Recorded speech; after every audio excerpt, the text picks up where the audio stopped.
Hi everyone.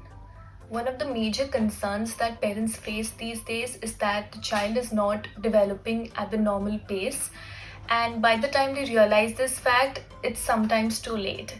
Therefore, early intervention plays a very vital role here. Now, what is this early intervention? These are specially designed programs for toddlers and infants between the age group of 0 to 3 years who are at risk of developmental delays or disabilities. Now, these developmental delays can occur in one or more areas, like it could be in the area of physical development, cognitive development, communication, speech, social development, emotional development, and many such areas. So therefore, it's very important that we understand these deviation or these delays and seek help at the earliest. Why am I saying early is because, as we all know, this period is said to be the critical period, right? And research has also proven the fact that the rate of development and the rate of learning is the highest during this time. Early development lays the foundation for future growth and future development in many areas, like it could be in the area of school, work, or community.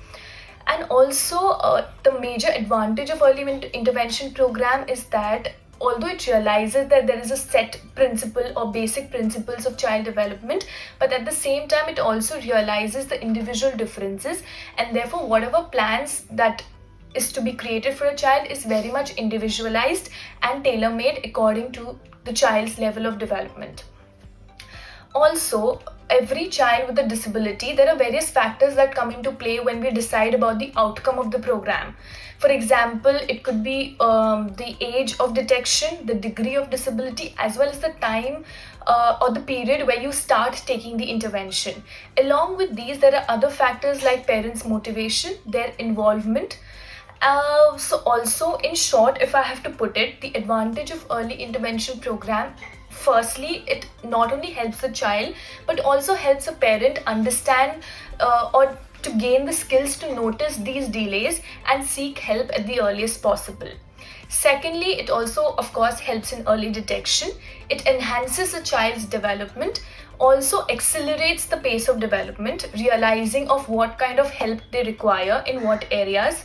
At the same time, it also helps a child learn new skills, learn new behavior, so that they are able to independently function in a society.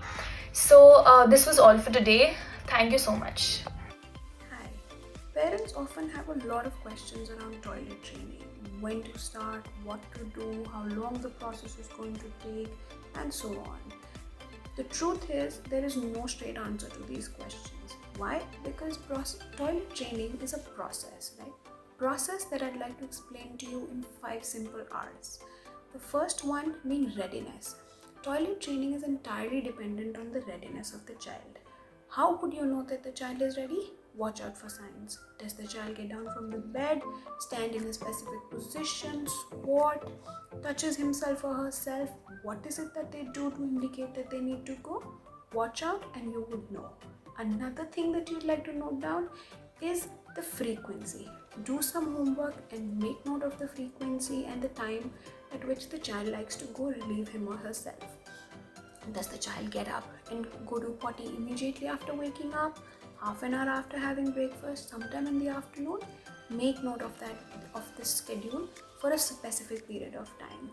Also try and make note of the frequency with which the child relieves himself or herself.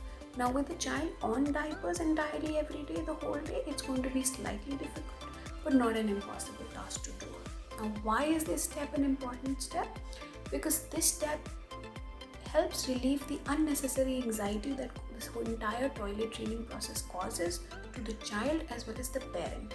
So it's important to make note of the frequency and doing this homework before introducing the child to the potty seat. The second R is reward. Reward every successful attempt of the child for using the potty seat.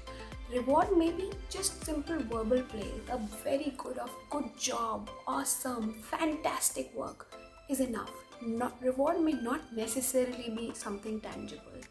Right? Third is recognize.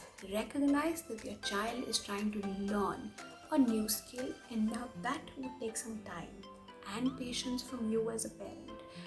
While learning the skill, there will be times when there will be accidents, and that those accidents are okay.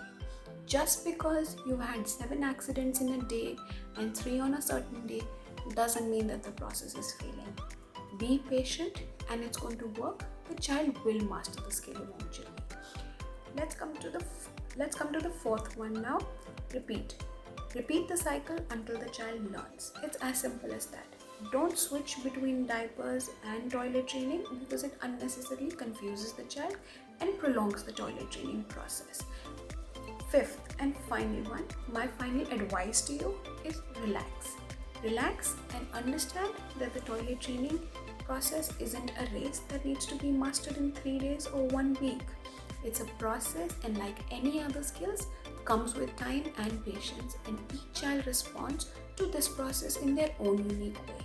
But the fact of the matter is, only with patience and determination, eventually you will master this skill.